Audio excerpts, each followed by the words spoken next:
Ça fait longtemps qu'on n'avait pas abordé ensemble un film complètement déjanté, jamais sérieux et surtout qui se parodie lui-même à ce point-là. Et je pense qu'il était temps d'y remédier aujourd'hui sur la chaîne avec la sortie de Crazy Bear, alias Cocaine Bear dans la langue de Shakespeare. Alors est-ce que le film est à ce point hilarant comme on le dit? Eh bien ça, c'est ce que je vous propose de découvrir aujourd'hui dans cette critique.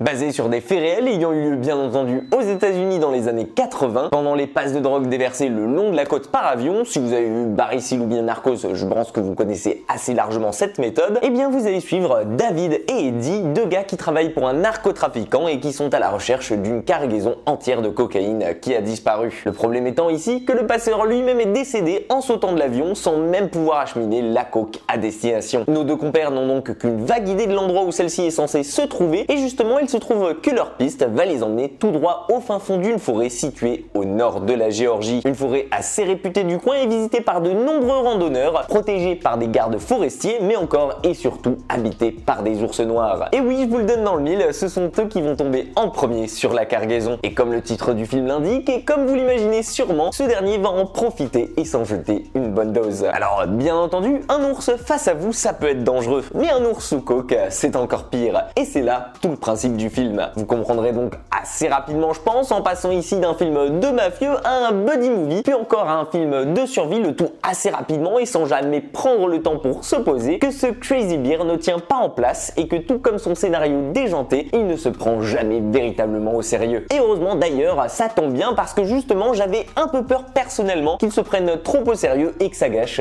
tout le potentiel du film. Mais vous allez voir qu'au contraire, ici et pour notre plus grand bonheur, Elizabeth Banks, sa réalisatrice, ne nous a menti à aucun moment sur la marchandise, depuis son affiche jusqu'à la bande-annonce en passant par son titre. Et ce Cocaine Bear est bel et bien une comédie complètement déjantée, cheesy au maximum et qui ne montre aucune limite. Et plus vous allez vous enfoncer au cœur de son scénario et parcourir les 1h30 que le film n'atteint même pas, tellement ce dernier est un pur concentré de conneries, bourré d'adrénaline et facile à regarder, et plus vous allez adhérer à son univers et prendre un malin plaisir sans même vous rendre compte que ce délire est déjà terminé. Personnellement et sans mentir, je me suis tapé des barres de fou rire devant et je pensais pas que ça allait aussi bien fonctionner sur moi. Surtout que si on résume, le scénario tient largement sur une page et encore je suis gentil. Alors ok, je suis bon public, mais il faut reconnaître aussi les qualités du film qui va toujours dans la surenchère et dans une direction qu'on n'attendait pas forcément à l'origine pour pouvoir nous surprendre, le tout accompagné par un très bon casting composé par l'immense Ray Liotta,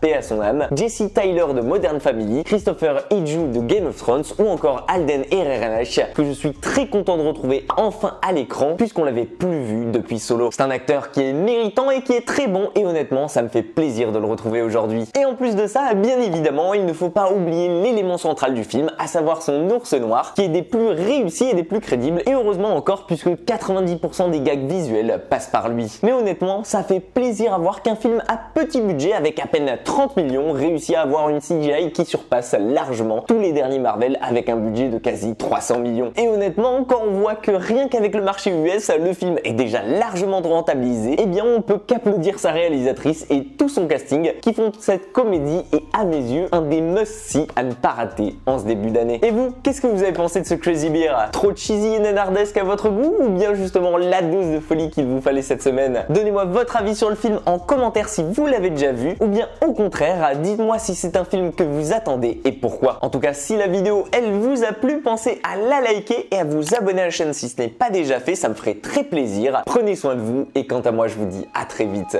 pour une toute nouvelle critique.